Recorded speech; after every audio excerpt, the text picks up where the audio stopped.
so please stay for that. All right, I think I'm good. I took enough time.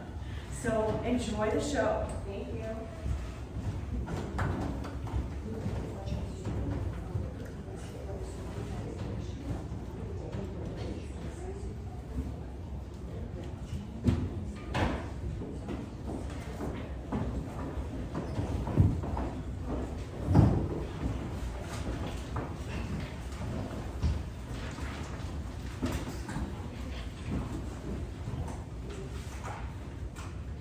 Heartbreak in Tompkins Square Park, a play by Stoddard. 1950s, New York City's East Village and suburb of Westchester County. Act 1, Scene 1. At Rise, Aiden's mother stands center stage in the spotlight, alone. She is a ghost. I was betrothed to a Presbyterian missionary before I could blink. Then I was with child. You can be a mother and not want your child, it's true. But that was not something to admit in the year 1922. You did not mourn the loss of your girlhood. You accepted the burden of womanhood. You accepted marriage as your fate and all that marriage entails. So you became I, and I did. My hopes and dreams were squelched as soon as I learned to read and write. Show that you're clever and you're under even closer scrutiny. I wanted more than this, than all of this, but who asked? Somehow I ended up on a farm in Iowa, a minister's wife, and I had been a New York City girl. From Manhattan to the endless prairie, cornfields upon cornfields, no big city in sight, nothing but the Bible to read at night. Sometimes I wrote letters to my friends in high school back home, but their replies became less and less frequent. They had little interest in my monotony, let alone my misery. What was there to write of but another harvest? How could the news of a church pew installation compare to their Fifth Avenue shopping and Broadway plays? They thrived and relished in their days. New York City promised variety and adventure. My tiny town offered only sameness. Even my husband brought me little comfort. He preached. The church consumed him, not out of love and passion, insofar as I could tell. It was his millstone hanging heavy on his neck, his head bowed low in subservience. And when he was not answering the church's calls, he certainly was not tending to me. He drank. The whiskey flowed. He never beat or berated me. Rather, he ignored me. What a lonely life. Made even lonelier when my baby was born. My Aiden who played with dolls. My Aiden who begged me to stitch him a dress. My Aiden who asked for dance lessons. My husband cursed him to hell until I pulled the family shotgun on him. But rather than change his behavior, he swore to remove Aiden from our day-to-day drudgery. That's why my husband shipped my son off to boarding school in Massachusetts, and we ventured off to China to proselytize. Farewell to Iowa, farewell to America. I died somewhere in China, first figuratively, and then literally. My light went out, and I never recovered my sparkle. Permanently dimmed, my body gave up one night in a bout of tuberculosis. Aiden received a letter about my death at boarding school. It was too late for him to attend the funeral, and My grave was all the way in China. When I became a ghost, I wanted nothing but to haunt my husband. Instead, I haunt only Aiden. In this way, I live on, and Aiden still has a mother. Act 1, Scene 2. At Rise, Trinity and Querida stand on one side of the stage. Aiden and Bentley stand on the other. Trinity and Querida are in a living room setup. Aiden and Bentley are in an art studio, with Bentley painting a huge stretched canvas. They are engaged in two separate worlds, totally unaware of the other. Do not marry that man. I must. He's hiding something. What are you painting, love? Love. We're engaged. Call it off. Love. I'm painting love. Return the ring. This is how you see love? I love him. Love in my mind. Don't know his heart. I would have chosen different colors. He Love doesn't is whatever love colors you choose. You don't know his heart. I know his heart because I see the glint in his eye double when he looks at you. I know his heart because I see his knuckles whiten when he sits beside you longer than he can stand. I know his heart because I never see him touch you unless you touch him first. I've never chosen love. Until now. Until now. Love doesn't live on the surface. It's impossible for love not to live on the surface. When you close your eyes, when you drown out all of the other sensations and distractions, you choose love. I only knew distractions. Static. When a brush is too full of paint, it's no good for painting. I've watched him. I wanted to be wrong, but I've watched him and he does not love you. He comes from a good family. Oh, believe me, I know. It was the first excuse I gave myself, but there's plenty of good men from good families who could fall in love with you. I'm getting older. It's true. Most of the debutantes from your year are married, already have been. Most are mothers too. But I read the society pages. You know, I know that you're behind, but it doesn't mean that you should choose misery. Their timeline is your timeline. To me, love is yellow. and gold. Yellow gold. Radiant, radiating, sunshine, warmth on a spring day. No, not a single spring day. Every spring day. Every day is spring. Love is eternal spring. Should I hand the brush to you? I'm not a painter. I wasn't the painter either. Then one day I became one. I made a choice. You made a choice. Yeah, to stop ignoring my heart song. I wanted to paint. I needed to paint. So I finally chose to become someone who painted. But Bentley, what were you before? Miserable. Do you know how it feels to be behind, to be excluded, to see another wedding announcement or birth announcement? And what do I have? An education. And so do all of those other young society ladies. Rose Patterson even has her master's degree. A master's, a husband, and 2 little boys. What do I have? A bachelor's and anxiety. I'm wilting. I fought to finish high school. I clawed my way into college. Education is my biggest reward. And you're never miserable now? Sometimes. But at least I'm miserable doing what I love. As opposed to being miserable doing what you hated. Exactly. The most profound misery. You were never scared? Fear shouldn't stop you from risking what your heart craves. What if paralysis? What of it? If I can't breathe, how can I move?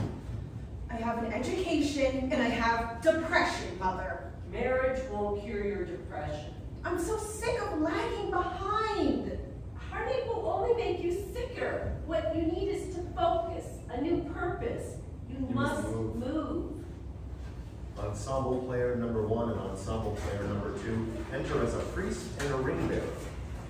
Querida and Aiden meet as bride and groom. I now pronounce you husband and wife. You may now kiss the bride. Querida looks at Aiden expectantly.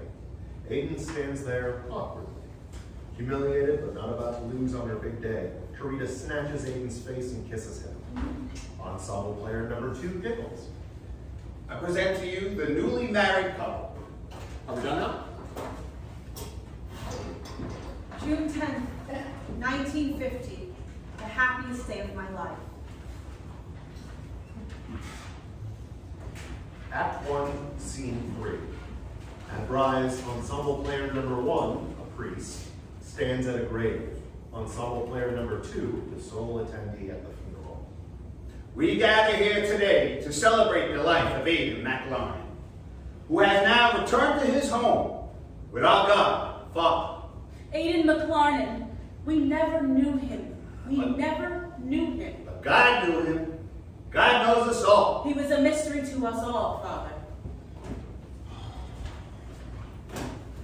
He was a mystery to all. He was a mystery to himself. We all wanted to know him better. He wanted to know himself better. We wanted him to know himself better. Yeah, you say that, but perhaps you don't really think that. What do you mean? That sometimes people are not so kind when they know the truth. That's why people lie to save themselves. Not just because of pride, but because they fear danger. Did he think we'd kill him? Maybe it will sound less absurd when you think about who you've killed. Not you personally, but people. I knew he was a homosexual from the moment I met him. From the moment, Oh, that's what you meant. yes, that's what I meant. Are you a homosexual too? Who wants to know? We We want wanna to know. Yes, I am. I was Aiden's lover. I told Querida she was being a fool. It is never foolish to fall in love. It's the wisest thing. But the to best marry? thing. To marry? Well, yes, that can be foolish, true. It's not her fault that it was unrequited, though. Yet it could have been prevented if only she had listened to me. Alas. Alas. But back then, Yes, back then. people didn't really know back then. They didn't want to know. They thought we were wrong. Evil. That is why Aiden was so afraid.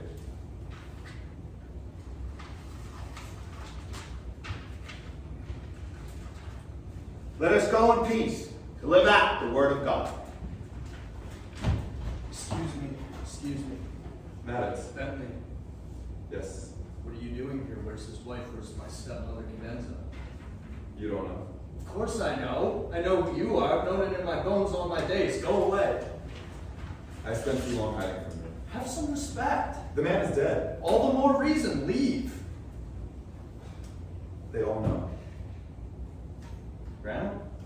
Maddox, it's true. We all know. Don't be ashamed, my boy. I'm not ashamed if you're not ashamed. I'm not ashamed. Only sad for your father and your mother for the marriage they could never have. I knew they never loved each other. Your mother loved your father. He never loved her. I loved her. I wish you knew how much I loved her. Might I remind you that this is your father's funeral? I loved him too. He was just harder to love. No one should be any harder to love than another. Maybe it shouldn't be that way, but it is. Then you must need a more expansive view of love. Okay, I'm not here to argue at my son-in-law's funeral. Then why are you here? I had to see the ending for the man who ruined my daughter's life.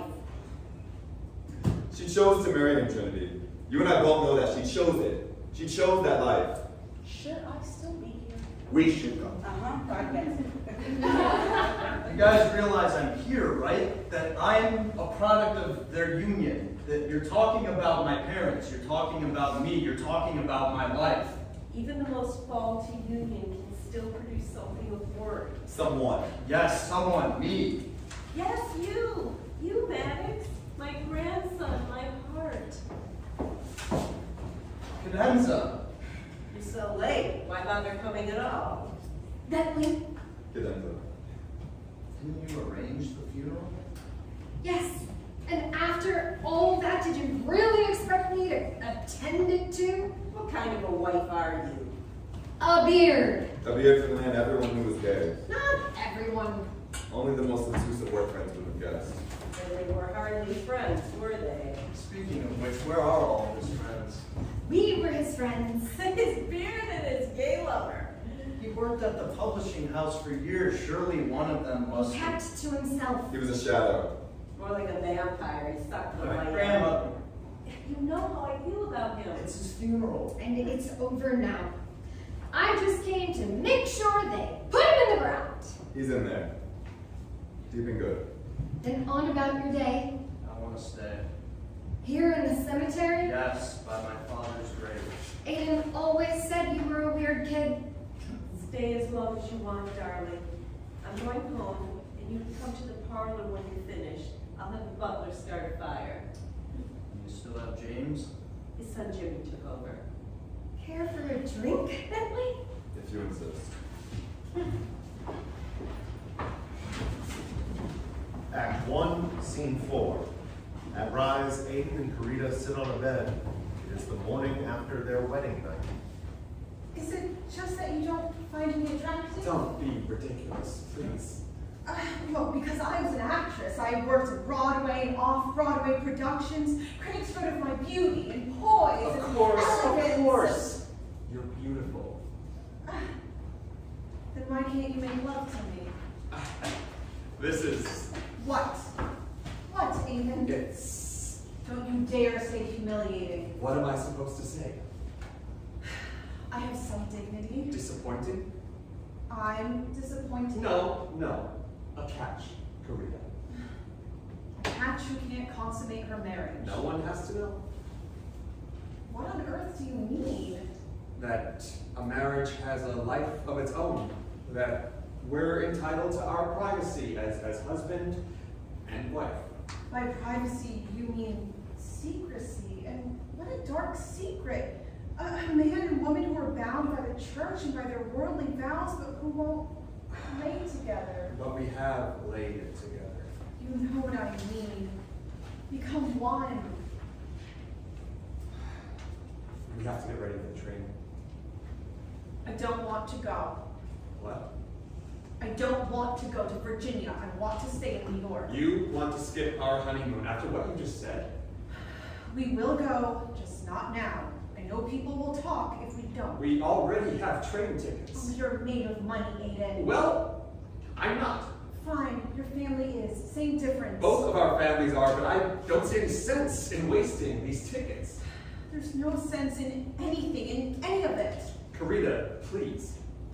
Oh, so I'm supposed to submit to you? Honor thy husband. We both know I'm the more willful one in this relationship, if it can be called that. You should be the envy of your girlfriends, not having to put up with any wifely duties. I want wifely duties, Aiden. I want passion. I want sexual relations. Not every marriage has those things, Querida. This is the moment when the bargaining begins. But these are things I want. The kind of marriage I want has those things. Don't back down. You have the power to stand up to her. You choose your life. You choose it. I never wanted this marriage. I never chose it. But you did. You never had to ask her to marry you. And be a permanent bachelor in my family as a member of New York's high society. I come from the same class as you. I face the same pressures. I gave up my stage career for you, Aiden. To be your wife, to be the mother of your children. He will never give you children. He won't even embrace you. Children? We are going to have children. That is one of the main purposes of marriage, to have children, to represent a physical extension of your love for each other as husband and wife. But there is no love, Querida. You chose marriage with a woman, and next you will choose children. Our kind usually does. I want to be a writer. I want to choose writing the way you chose painting. I want to write a book of poetry or maybe a novel, perhaps a stage play. You chose Querida. You chose to write it in the society pictures. We will have children, and they will be so lovely, and they will attend all the finest schools, and they will excel at everything they do, and they will be You're our delusional! Enough! Enough of what? This chatter. Chatter? But this falling in love and getting married and having children is the most natural thing, the natural order. Then call me unnatural. You're being stubborn.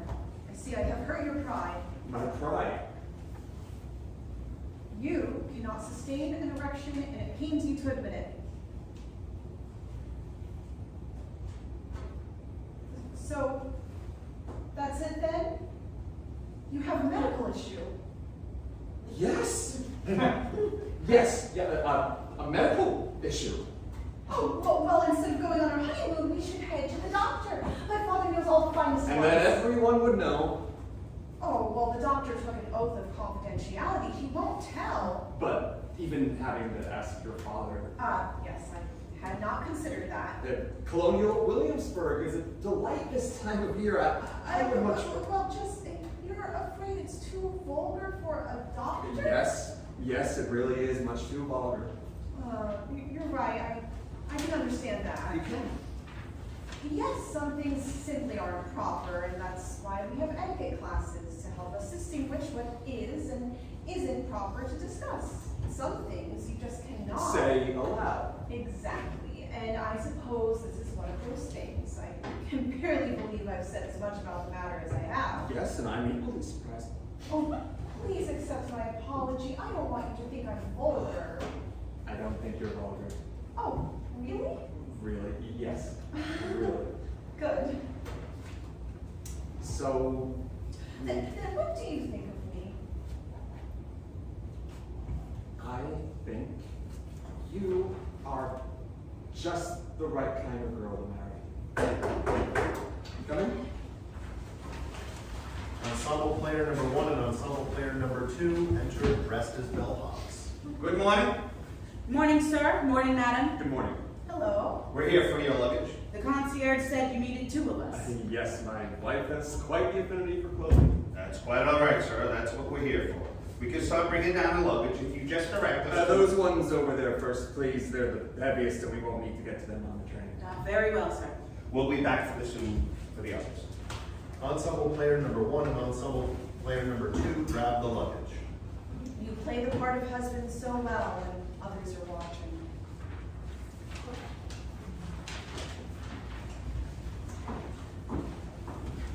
Act 1, Scene 5.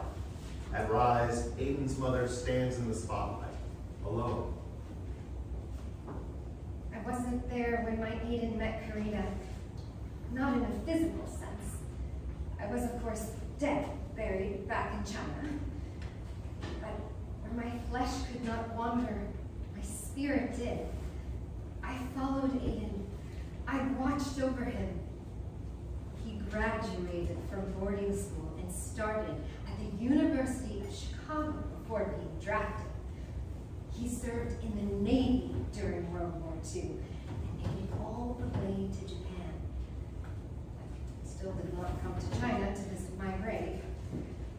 Then the war ended and he was back in Chicago. Somehow he earned a master's in philosophy. He wasn't speaking to his father anymore, but I know my husband would have told him what an impractical field of study philosophy was. Not that my Aiden was concerned with the practical. He had been a dreamy boy who became a dreamy man. His dreaminess touched me. Because of his dreamy nature, it surprised me so when my Aiden went after practicality. Perhaps he heard his father's voice in his head all his life, yelling about righteousness and decorum and keeping private needs private. I'm not sure when my Aiden took the bottle like his father before him, but I knew he was already quite the drinker by the time he met Querida. Querida. What a ridiculous name. It's Spanish for beloved. Not that the girl is Spanish. Her mother, Trinity, that wretch, is full of pretense. A Polish immigrant, a Catholic before she converted. Oh, some Catholic, if she couldn't keep her legs closed before marriage. Aiden said that Querida told him that Trinity told her. Oh, what a game that is, keeping track of the lies. Anyway, Trinity told Querida that her father had been a Spanish sailor, and that's why she gave Querida a Spanish name. Not that Trinity can even pronounce it correctly.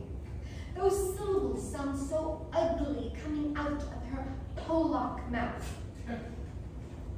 My parents were Scottish. All of us were Scottish. Aiden's entire bloodline was Scottish. Nobody can say otherwise. I wanted him to marry a Scottish woman too, but I settled for Protestant. All the way from my grave in China. You see, Querida was Protestant. Her stepfather, a baron, made sure of it. Trinity converted before marrying him and had young Querida do the same. No longer Catholics, they entered New York's high society. Trinity was no longer a single mother with a bastard child. And if you're wondering how she dug herself out of that hole, it was because she had an education given to her by generous lady philanthropists. And such beauty. Beauty that Querida inherited. For all their faults, these women were beautiful. Even Aiden in his condition could see that. He could only ever have a beautiful wife. And where did he find her? He caught his first glimpse at the library. She was a stage actress, and a diligent one too, always widening her knowledge of classic literature and doing whatever research a part called for. But my Aiden did not actually meet Querida until a month later. The war had just ended, and there was a mixer for servicemen and unwed ladies at the 92nd Street Y. A party centered on courting and marriage. Querida approached my Aiden first. She recognized him from the library, and he vaguely recognized her. They danced. Dance meant more to Querida than it ever did Aiden. She wrote him every day after he took the train back to Chicago. Sometimes he answered those letters, sometimes he claimed his schoolwork enveloped him. There was always another treatise to go pore over, another ancient text or diatribe. Querida had all the patience of gray clouds that never rain. She brooded, she obsessed, but she never unleashed her storm. Trinity told Querida that strong emotion scared a man. When Aiden finished his master's, he had a distant relative who pulled a favor for him at a publishing house so he could work a respectable job. He knew that New York society would expect him to marry. He was of age. The only woman he seemed to know was Querida. So he asked her, and she of course said yes. She abandoned the stage to be his wife. How romantic.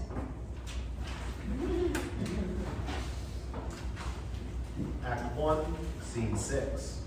At Rise, Querida and Aiden are in a hotel room on their honeymoon. We have done nothing on this honeymoon. What do you mean? We have seen all the sights. I've gone on all the tours. We even saw that blacksmithing demonstration 3 times already. We haven't made You love. said you understood. We haven't consummated We discussed our this marriage. already. I thought I could accept this, but this is unbearable. No marriage is perfect. We are only a week into this. I shouldn't feel so alone, so desperate. You're hurting my feelings, Querida. And what of my feelings, Aiden? What have I done to disgust you? Nothing. I just wanted to enjoy our vacation and not spend our whole time in this damn hotel. Is there another? What? Is there another woman? Have you fallen in love with a commoner, some streetwalker in the city? No. You can tell me. I know our society is so rigid, there are so many rules, and the country club sense is even more stringent than high society in Manhattan. You can be honest with me. Perhaps you could not marry the one you really wanted. Is she in Westchester or is she in the city? Bentley and Aiden embrace. You're intoxicated.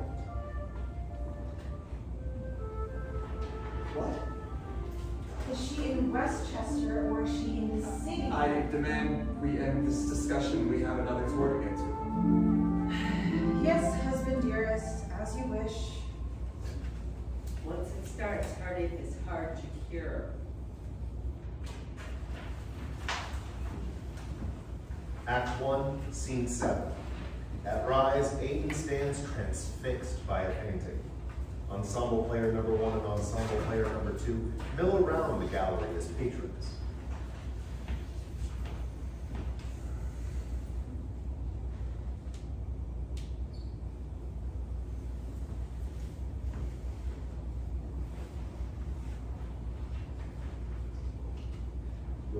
Oh. Hello. Hello? Have I met you before? I don't know, have you? I'm not sure. I find it hard to believe I'd forget a face like yours. You noticed me looking at the painting. You've been here for a spell. It's a magnificent painting. Most people can't behold something like that. What do you mean? Most people don't really look, they certainly don't really see. I just like art. You like art. I love it. Oh, you love it. What else do you love? Excuse me, but who are you? No need to excuse yourself. My name is Bentley Washington. Please make your acquaintance. Aiden McLaren, a pleasure. The pleasure's all mine. You don't look like you've ever shaken a black man's hand before. You're right, I never have. But that's not all that was new for you. I don't usually touch men. Do you normally touch women? Nothing wrong with a little touch. Pardon me? Physical contact.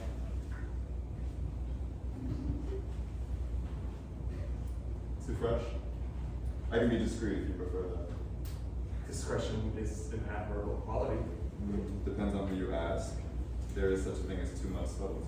Some of us only know how to survive in subtlety. Then it may be time to uncover other ways of surviving. Does survival ever stop being tiring? For some of us, exhaustion is a part of life. It doesn't mean we stop living. Forgive me, I don't know why I asked you that. You can speak your mind with me, you don't have to apologize. I'm not here to apologize, I just came here to look at some art. Yeah, you can look. I must get going. No, not yet. Why? I don't have to find you again. You can find me here. Surely, but when? I must go. Ensemble player number 1 and ensemble player number 2 remove the painting from the wall and walk it off stage. Aiden stares off into the distance. He slowly begins to walk, as if in a trance. Dream music plays. I am 30 years old and falling in love for the first time. His name is Bentley Washington. Bentley Washington. A vision. Bentley Washington. A poem. Bentley Washington. My heart. My heart. My heart. Aiden walks through the streets of New York. Eventually, Aiden stops at a lounge. It is essentially a glorified watering hole for upper-class men like himself. The bar awaits. Ensemble player number 1 stands behind the bar as a bartender. Time for a drink. Just one? To start. Would you like to sit at the bar or have table service? It is a weekday, so it's quiet. But you know we are open. Husbands go someplace to see their wives. Indeed we do. You can sit anywhere you like. I can always sit anywhere I like. Of course, sir. I am the captain of my destiny.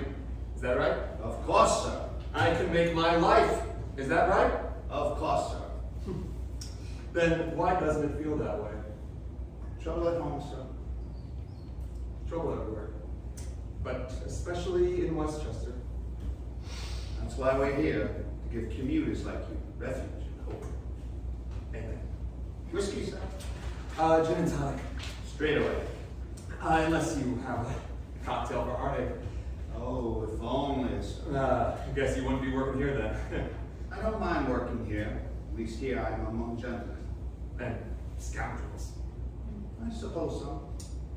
Am I a scoundrel. How do you mean, sir? I asked exactly what I meant to ask. Am I a scoundrel?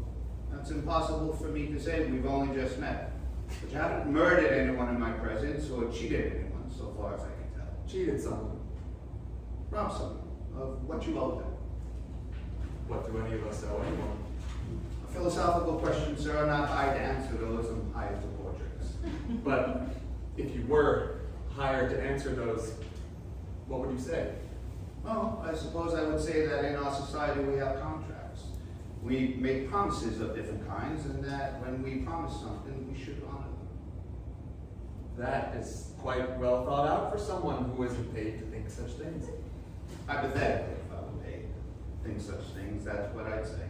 Hypothetically. I guess what I don't understand is why we have to promise anything at all. We don't really, but there are consequences for making any sort of commitment. Yes, that is what it is. Consequences. There's your drink, sir. We see three separate worlds, or simultaneous realities. In the first world, Aiden knocks back a glass. Ensemble player number 1 pours in another, and another, and another. Aiden keeps drinking and drinking until he's slumped over the counter. He laughs, he cries, he snores. Ensemble player number 2 joins in as a fellow bar patron who drinks and leaves, showing the passage of time. Meanwhile, we see Querida at home, fretting, crying, thinking, praying, and doing what she can to quiet the noise. At some point, she tries to pick up a book of tragedies to read, but she cannot concentrate. Every once in a while, she may say her husband's name. Aiden! Meanwhile, we also see Bentley painting in his studio. He is painting an abstracted figure. That figure appears to be a man who looks much like Aiden. Bentley paints passionately, manically, using his whole body, not just his hand and wrist. The three realities establish a rhythm. They are independent of one another, and yet connected.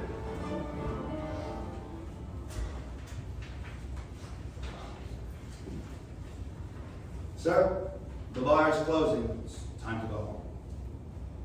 Home. Yes, home. I don't know where that is. Well, I'm afraid it isn't here. You'll have to go. Would you like me to call a cab? No. Say, do you know, Bentley, Washington? I can't say I do, sir. That's fine. Are you sure? Has to be. It doesn't have to be. No, it has to be. Everything must be fine. But if it isn't, I'll make it so. Aiden grabs his hat and coat and leaves the bar. He begins walking, drunken as he is. Just had to find a bar as downtown as from the office as I could, couldn't I? Now, how will I ever get a train back to Westchester? Aiden stumbles onto the train and back home. Querida is waiting for him. What in God's glory were you thinking, Aiden? Where have you been? Searching. What? You're drunk. You stink. You're the worst husband. I should have known when I saw you in the 92nd Street Y that you were nothing but a player and spendthrift. Why did I ever think you were cut out for married life? You don't care about anyone but your pathetic self. You vain man. What do you want from me, Querida? To walk up to a cross with a hammer and nails and crucify myself? You'd love that too much. To be a martyr for your adoring fans. What adoration? What fans? I am alone. I want to know her name. No. Tell me her name. There is no one woman. No one woman? So it's many women, huh? You have a harem? How many mistresses? Stop! At least tell me where this godforsaken brothel is, so I know where my husband is at night. There's a brothel. Are you keeping a room for her? Does she have her own apartment? You're a nag. You're a liar. I never should have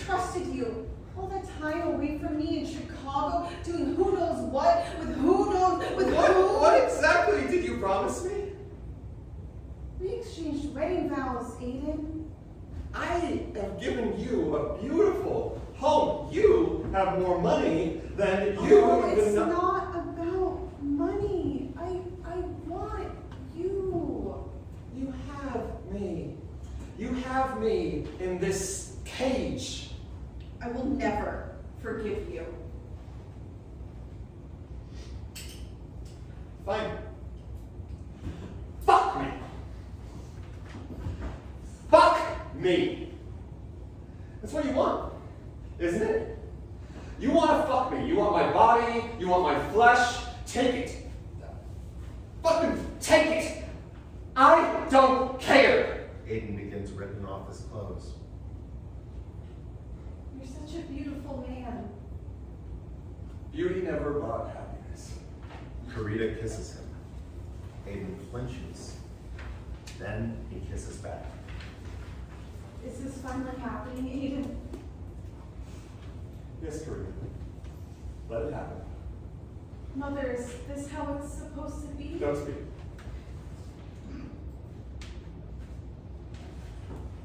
Act 1, Scene 8. At Rise, Querida and Aiden are in bed, with Trinity looking down on them. Aiden and Querida are sleeping.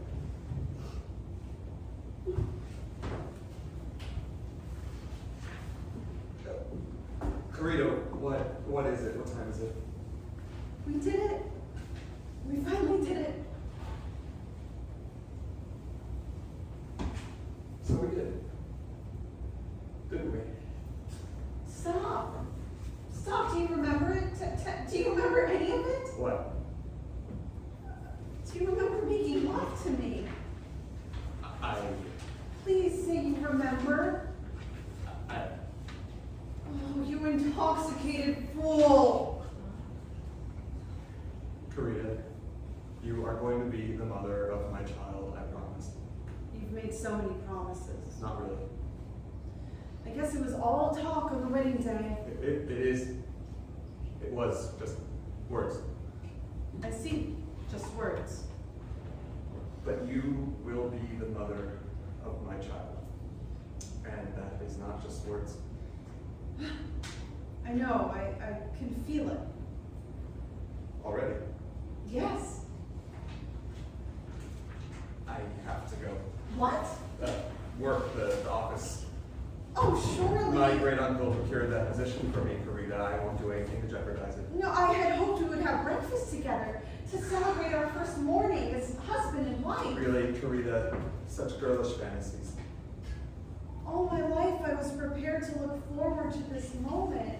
My wedding day, the honeymoon, the early days of marriage, becoming a mother. You went to college, you had a career. A women's school, a modest one. Barnard is quite a respectable school, Querida. Your career was lauded. Don't you miss it? I fell in love with you. I would do anything for you. The office calls. Aiden wanders the streets before reaching the bar. Ensemble player number 1 is the bartender again. Hello, sir. Remember me? Would you like me to, sir? Because I can't forget you. Man of discretion. Just another part of the job. You must earn your tips. Your name, Thomas, sir. See if you remember me.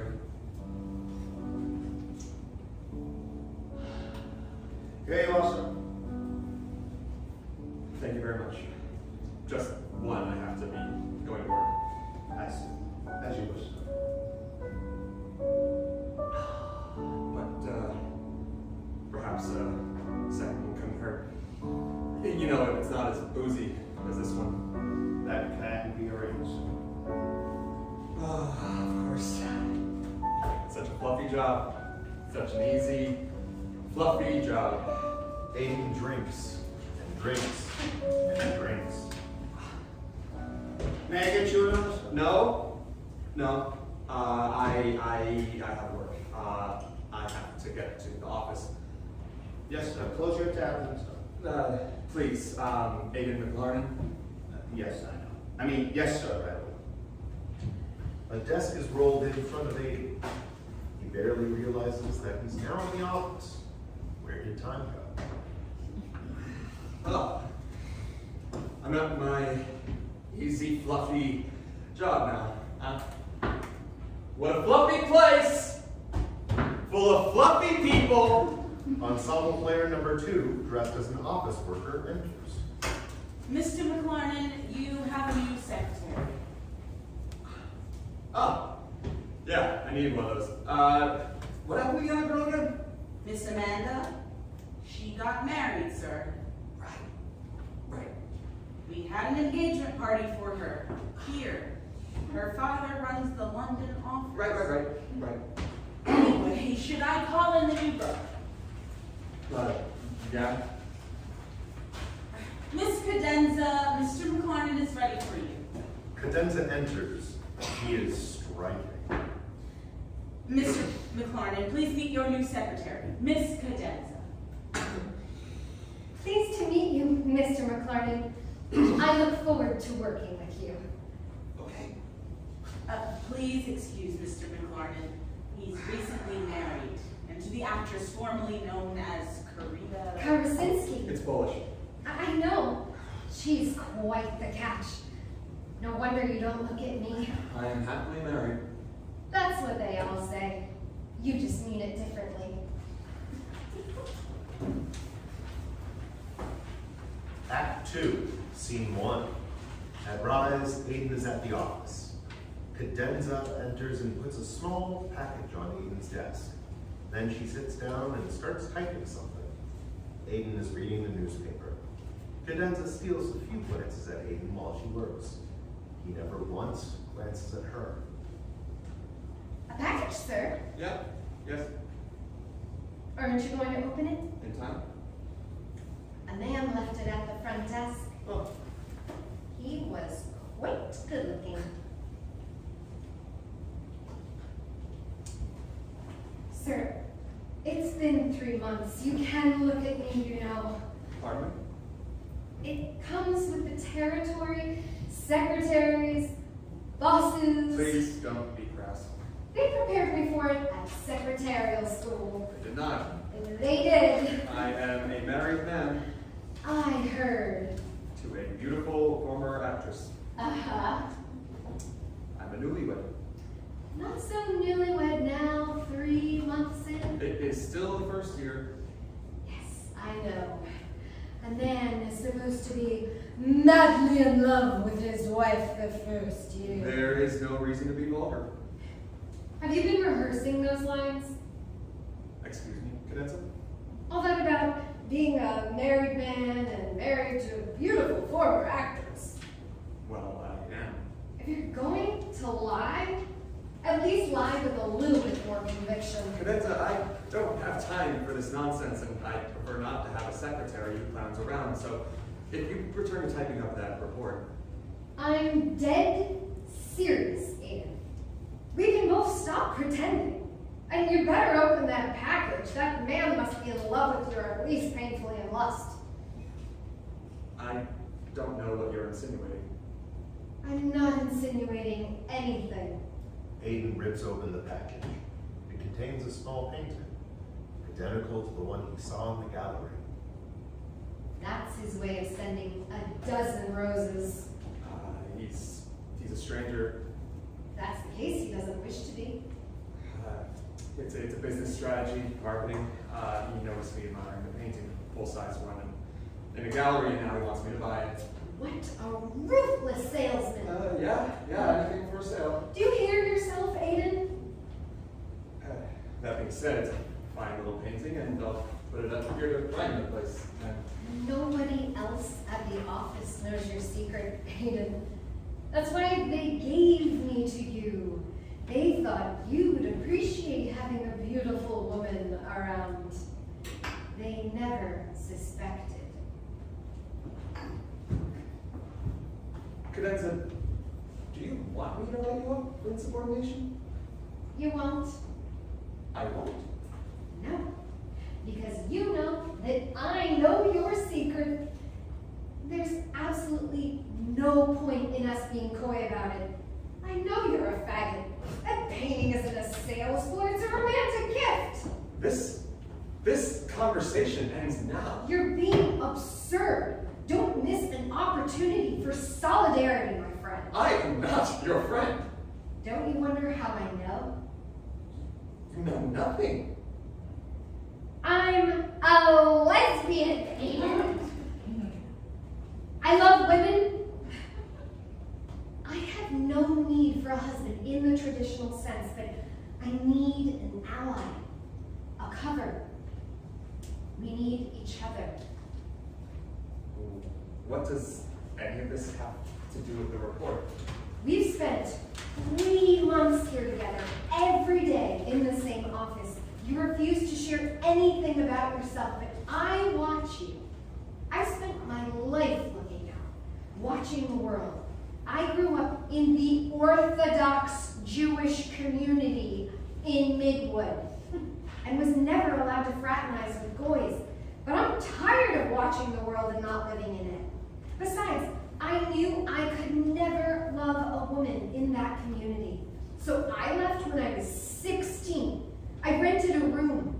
I waited tables at a diner. I enrolled in public high school. Then I put myself through school to work for men like you. Except you're the first fairy.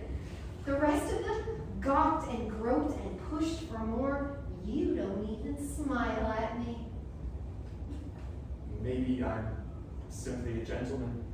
A gentleman would still make eye contact. A gentleman would still brief glances. A gentleman might shake my hand or lightly touch my arm in conversation. You can be a heterosexual without being a pervert, Aiden.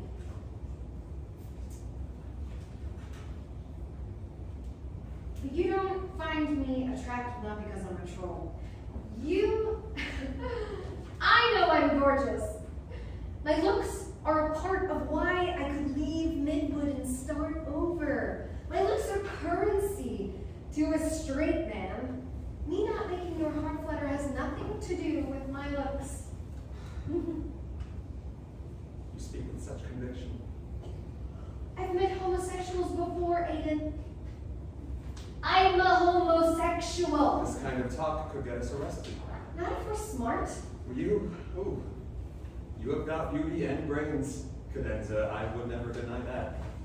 We could make a pact to protect each other. I know you're in love, and not with your wife, not with any woman. That's why you drink every day. I know that's not coffee in your thermos. I smelled it, and I smelled the stink of alcohol on your breath. I like you, Aiden. I trust you, and you can trust me. I trust you to do my report, Cadenza. Now, if you'll pardon me, I'm leaving now. You have a 4 p.m. meeting, Aiden. Cancel it, send my regrets. Please think about what I said, Aiden. Please, it's Mr. McLarnon. Do not assume any informalities between us. You should have learned that at your secretarial school. Think about it, Mr. McLarnon. Your life could be so different. Aiden puts on his coat and starts walking. He reaches the art gallery. Bentley is there, fixing how a painting hangs.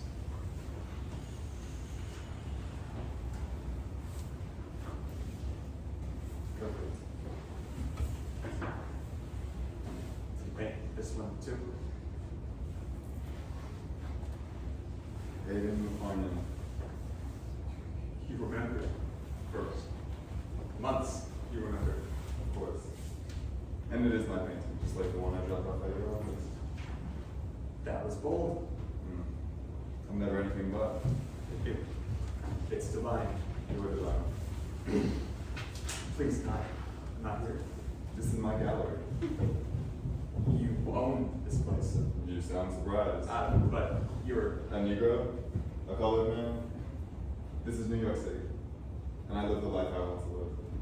You are a picture of courage. You'll never say that. What? That I'm brave. It's not even a consideration for me. I've been told no all my life. Do you think I'm just going to listen and never have anything? I want something, I go after it. I want so much all the time. But let me guess, it's always been that way? You started with the lodge and have a lot now. Yes. Some of us start with nothing, so we're born fighting for anything and everything. Do you know what it's like to fight? I'm terrified of fighting. That's why you choose to be me. I'm not sure it's even a choice. Yeah, you're right, it's not. It's anti-choice. Avoidance. Precisely.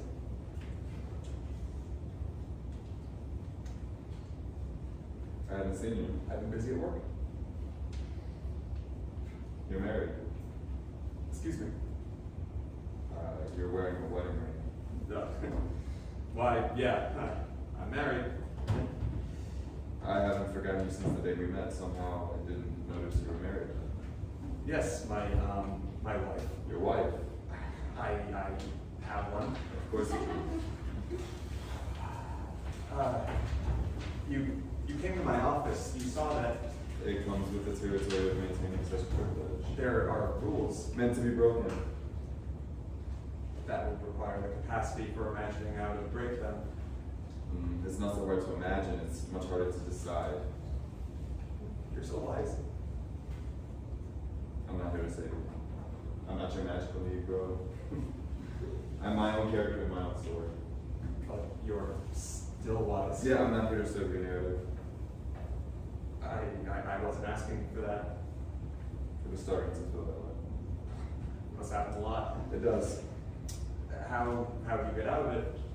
It's not my job to constantly correct other people's behavior. I'm not here to educate for free or perform free emotional labor. I'm a person. I have my own dreams and motivations. What are your dreams? To run this gallery. To paint. To spend a life making art and being surrounded by it. Sounds like a beautiful dream. A noble dream. Remember that I'm not your noble savage either. That's not what I meant.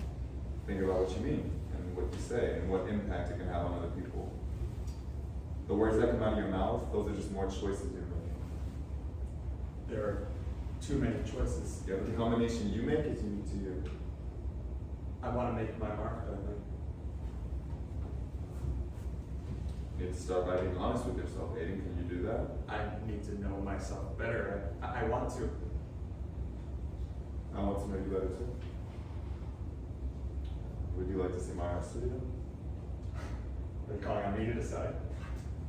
It is a yes or no question. Then yes, I would.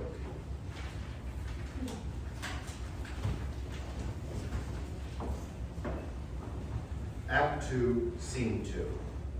Aiden's mother is on one side of the stage. Bentley and Aiden are on the other, entangled as sleeping lovers. There have been so many times I wanted to tell Aiden I loved him, just as he was. I've given him every sign. I knew from early days that he was different, but that never bothered me, only his father. As for him marrying Querida, I don't condone it. I know he was afraid. How I would have loved to meet my grandchild. I had so little time with my own son when he was young.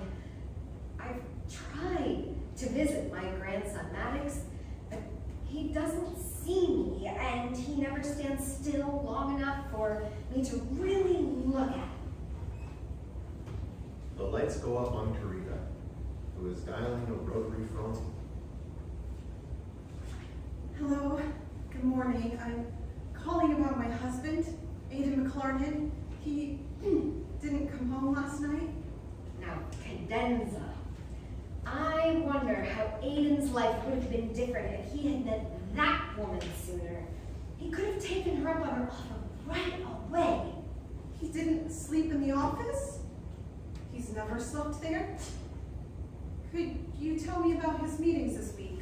He never would have married Querida. Maddox would not exist. Then Aiden could have Bentley or some other male lover sooner. There wouldn't be the same kind of waiting, impatiently, desperately. Oh, the desperation. Thank you. Could you take a message? Aiden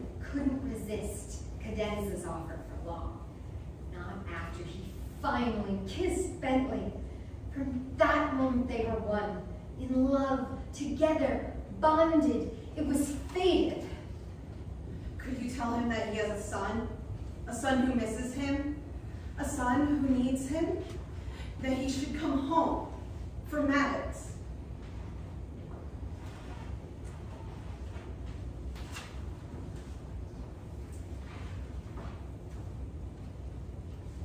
It happened rather quickly that Aiden and Bentley pledged their hearts to each other.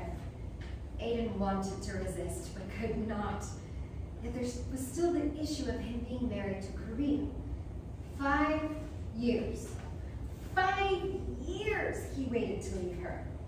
5 years, and Cadenza was still his secretary, biding her time because she knew he would eventually cave in. Aiden went to Cadenza on his knees and she hatched a plan, or should I say, she revealed a plan that she had made 5 years ago. Aiden and Cadenza would pretend to have an affair that would wound Querida's pride and end his marriage. So pretend they did.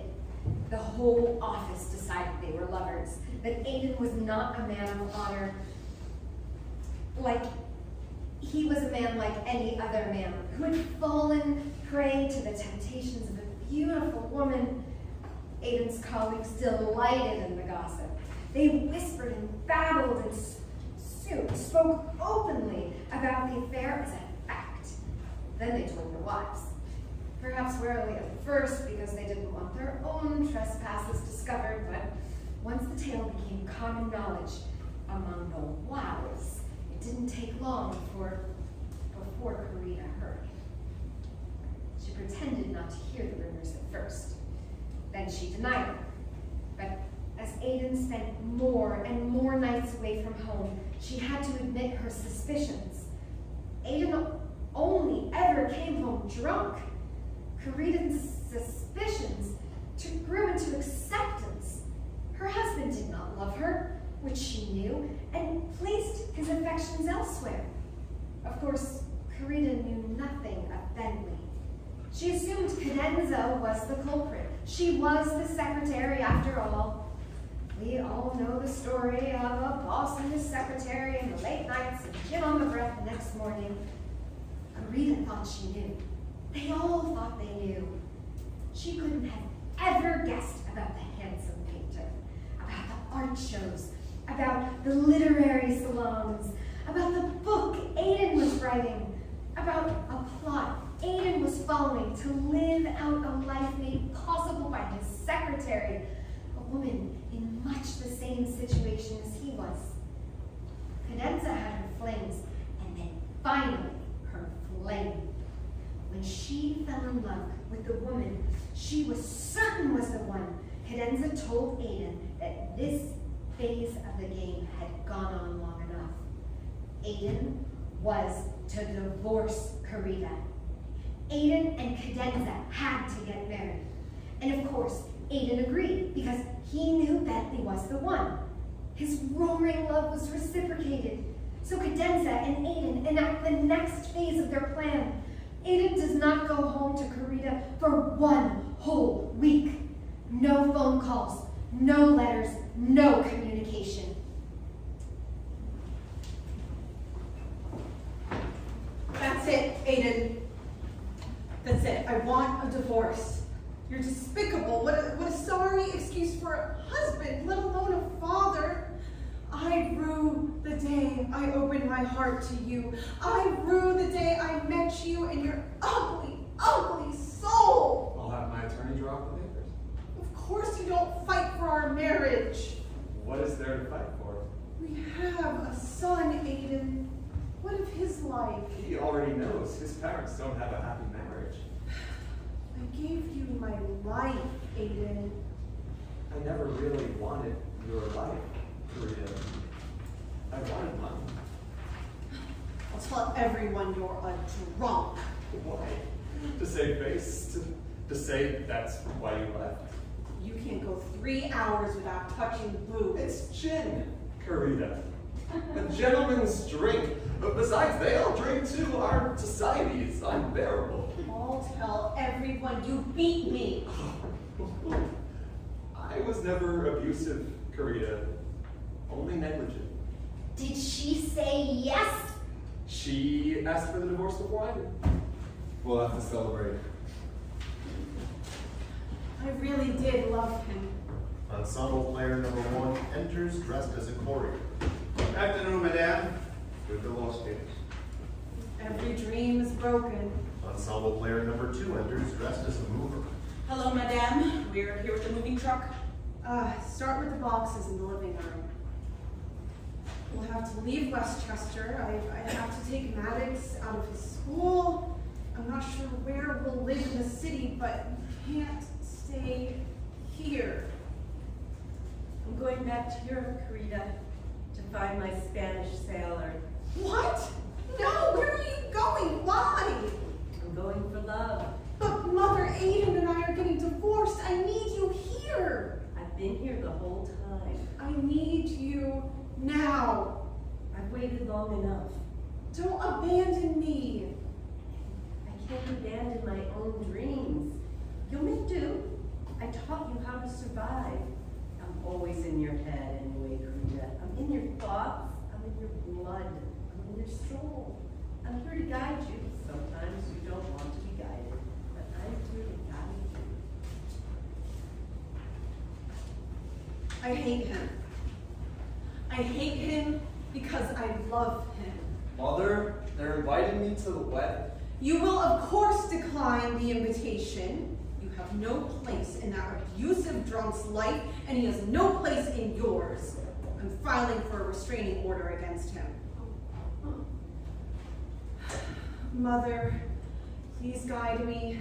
I know you only just left, but you said you're here beside me. I'm raising a son alone. Do you hear me? Alone. Show me what to do. Show me. Trinity and Querida start waltzing. You hate Aiden because you love him. I know. But you love Maddox and you do not hate him. I'm afraid that I will start to hate him. Do not hate your son, Querida. Do not hate him for this or anything. A mother's love Is unconditional? How is it fair that everyone else's love is conditional but mine? Why must my love be unconditional? How much can any one person be expected to give? In a decade, you still won't know the answers to these questions. Because I'll stop asking these questions? No, you'll never stop asking questions about love. Ensemble player number 1 dressed as a city employee enters. Academic learning, your welfare check. I'm not a charity case. Am I? Is that my latest part? My new role? Act 2, scene 3. Aiden and Bentley fell in love so deeply, and more deeply, and deeper still. And Querida and Maddox fell into poverty, deeper and deeper still. Aiden sent child support, but Querida refused the money out of pride. Aiden wrote love poems, and Querida wrote letters defacing Aiden's character, adding to her long list of regrets.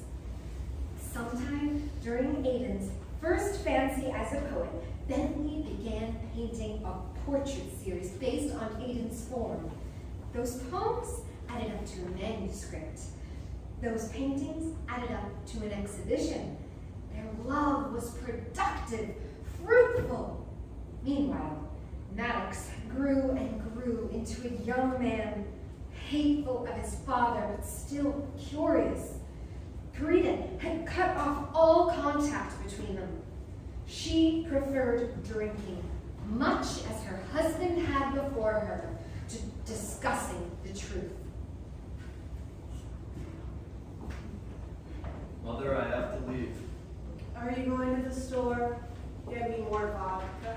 No, I'm leaving this apartment. I can't live here with you any longer. I'm becoming my own person. person, Mother.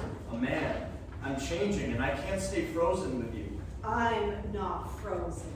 I'm drowning. Then I won't drown with you. How will you live? I have a job lined up. I'll drive taxis at night, and I have a scholarship to art school. So you're leaving I Brooklyn? want to live in Alphabet City. It's not far. 4 or 5 miles. I'll have a car, my taxi, and there's the subway, of course. Are you like him? Are you like your father? What do you mean? A queer. A fairy. He thinks I haven't figured it out. Huh.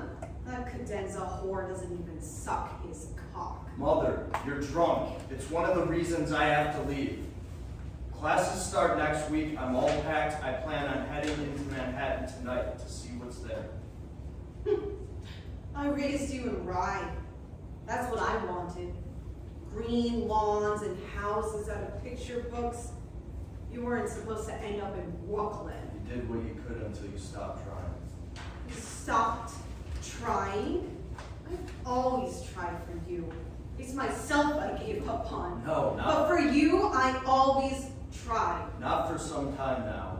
Now that I'm old enough, I can see it. Old enough? Old enough for what? To sodomize? You know what happens to a good-looking young man like you who goes into Manhattan with no money? I have some money. I have a job lined up. You don't have money and your job is shit. You're full of shit, you shitty, shitty son. Think I sacrificed anything for you? And worse, your father. I'm not him. Don't put us in the same category. I never asked you for this life or to be born at all. You chose to have me, and I'm here, and that's why I put up with you and your bullshit. Put up with what? I stay out your way, Maddox. I stay on this couch, and I stay out of your way. But that's the problem, Mother. A parent shouldn't always be out of the way. Tell that to your father. I'm not entirely sure him staying out of the way was his choice. It was all his choice. Him not being here, that's a choice. I've seen his envelopes, Mother. I know he writes me, maybe sends money. How would you know that? Because you're rotten at hiding all the evidence. That would take too much time away from drinking. Fine. Go. I hate you anyway. You look just like him. Heading into Manhattan at night. Alphabet City. What a fool. Good thing you didn't say any of Westchester's public schools, but that suburban education would have been lost on you, you little fool. Maddox picks up a suitcase and starts walking. He finds himself in Bentley's gallery.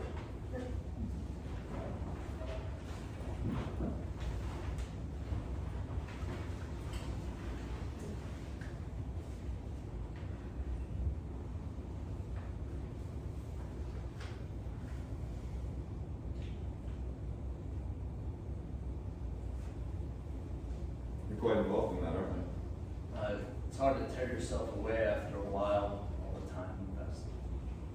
School assignment? Yep. Take every single one seriously. May I see?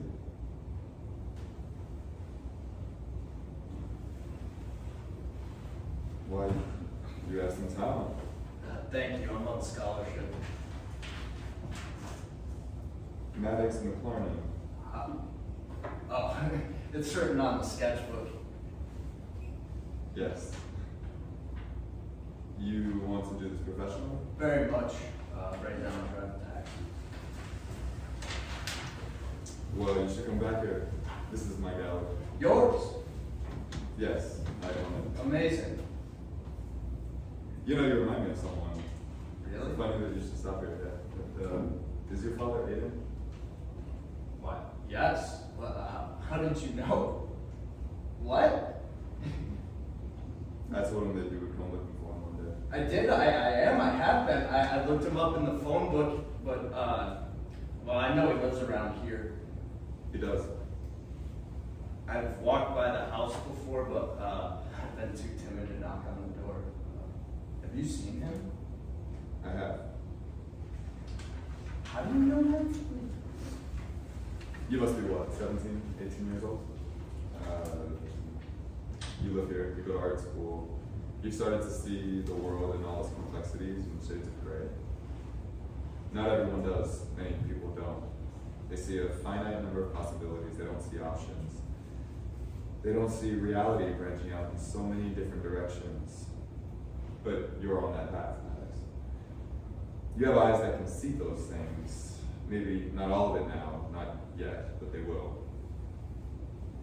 I know you live in a pretty cloistered little suburb, a picturesque place where people only have one idea of what picturesque means. Most of them couldn't come to this gallery and see these paintings on the wall as art because they were taught that art is one thing. And they don't question that because they don't question things.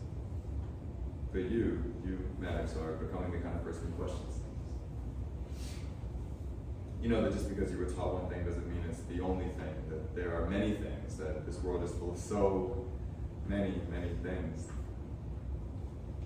If I tell you that, say, love is one thing, you know to question that. Is love just one thing? Is there just one possibility for love? No, there's not. And that's all to say that I know your father because I love your father, Alex. Does my father love you? More than anyone has ever loved me before. But his wife Cadenza? Cadenza loves, you understand? Yes. They're not together because they're in love. They're together because too many people still only assume one possibility for love. That's why my parents aren't together, because that's the possibility he wanted. No, I don't think he could want it even if he tried with all his heart, because that's not how he was made. He did. Because his heart wants you. Yes, and I'm blessed for that. I'm blessed that someone I love so much loves me back. It's not always reciprocated. In fact, it often isn't. At least not the way it needs to be. My father loves you. My father loves men. Exactly. You understood? Yeah, I understand. But it brings him shame, Maddox, because he came from a place where that's not allowed. Most places it's still not allowed. We live here in this rat hole of New York City because at least here some people understand. It's too big of a place for people to not realize how many stripes and polka dots and zigzags there are to life. It is 1968. The world's changing. Mister, I don't even know your name, and my father's in love with you. Bentley, Washington. And the world's not changing fast enough to catch up with his shame. My mother's ashamed of him and broken-hearted. She drinks oceans of vodka. Every day is the same, and I had to leave because I can't handle that kind of sameness. And could I come live with you? What? Do you live with my father? I don't. Not technically. He lives with Cadenza. I live nearby, but it's my own place. Your father's there most of the time. It's also my artist studio. There's a lot of paint on the floors and walls, even the ceiling, mostly acrylic. Cadenza and her lover spend most nights at the house that Aiden and Cadenza share. Do you think I can live with him? Your father drinks too, Maddox. I'm more likely to recognize you on the street than he is. He barely recognizes me sometimes, except that he merely lives with me and loves me dearly. Obsession helps in that regard. I mean, it's a whole house, Bentley. There must be more than one apartment, and it's like 3 or 4 flights, right? Son, I'm not trying to discourage you. I'm just asking that you be realistic. All right? It's not even just your father's decision. He's married, after all. And Cadenza and he have a pretty business-like arrangement. Everything must be just so. They have to keep up appearances. People know your father. People know his family. You come from a long line of wasps who have quite a reputation in this city. There are plenty of reasons why Aiden isn't as out and open as he could be. I think he could take greater risks. But that's not for me to decide. That's his life, his choice. You understand? No matter how much I love him, I can't tell him what to do. I can't nag him, let alone live his life for him. And if he chooses to live a lie with Cadenza so he's not cut off from the family fortune, well, I can only accept that that's how he decides to live. You feel me? We support the people we love, how they need to be supported. That's what we do. We don't judge. We don't tell them our way is better. So I can't just say, because he's your father, he ought to give you a place to live. Where do you sleep now? I have an apartment with roommates right on First Avenue. Good, good. It's just hard going to school full time, wanting to do well, wanting to be an artist, driving a taxi enough to pay rent and buy food and my art supplies and... I know it's hard, but sometimes we have to do what needs to be done until things get easier. There's always an adjustment period. How long have you lived here? 4 months. Break's coming up soon. I wanted to reevaluate. Don't drop out of school now. I won't. Honestly, I think it's better if we pretend we never met. Pretended. I'm not a fan of lying. I'm really not, but You're some lies. a hypocrite. What are you, afraid my father will stop fucking you if you tell him I still exist?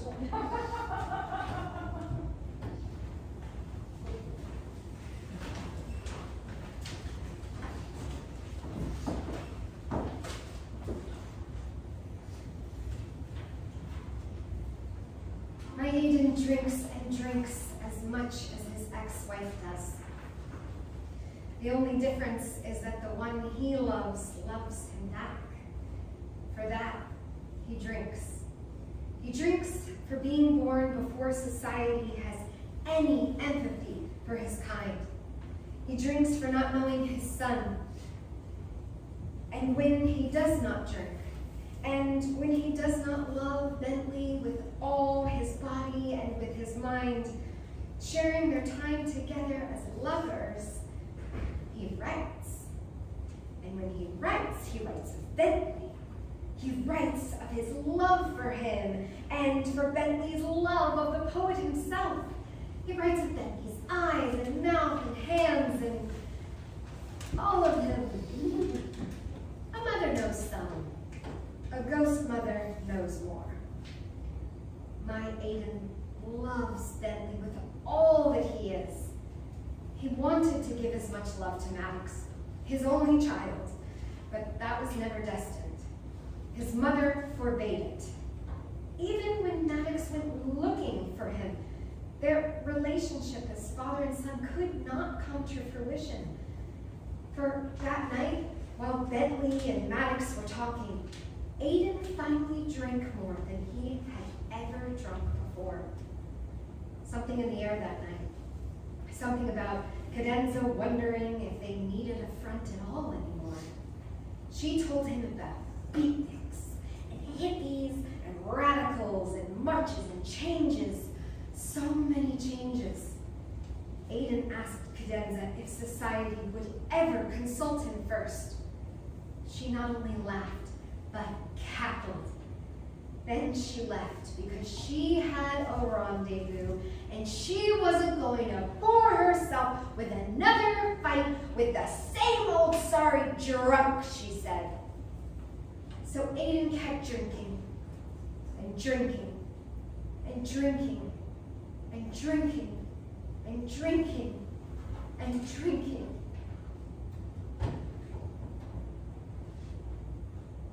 Mother?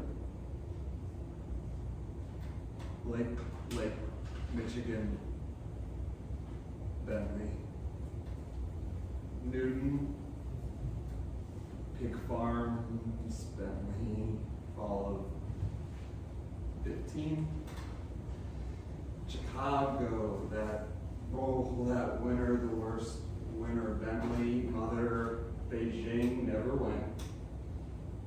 The boys at school, Bentley, Sugar Hill, where you first said you loved me, Pearl Harbor, Bentley, Maddox, Bentley, Tompkins Square Park.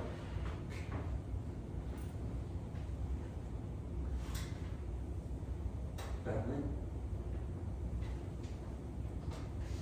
I told you I couldn't save you. I was only here to love you. What's a ghost to do when the one who's haunted finally dies too? End of play.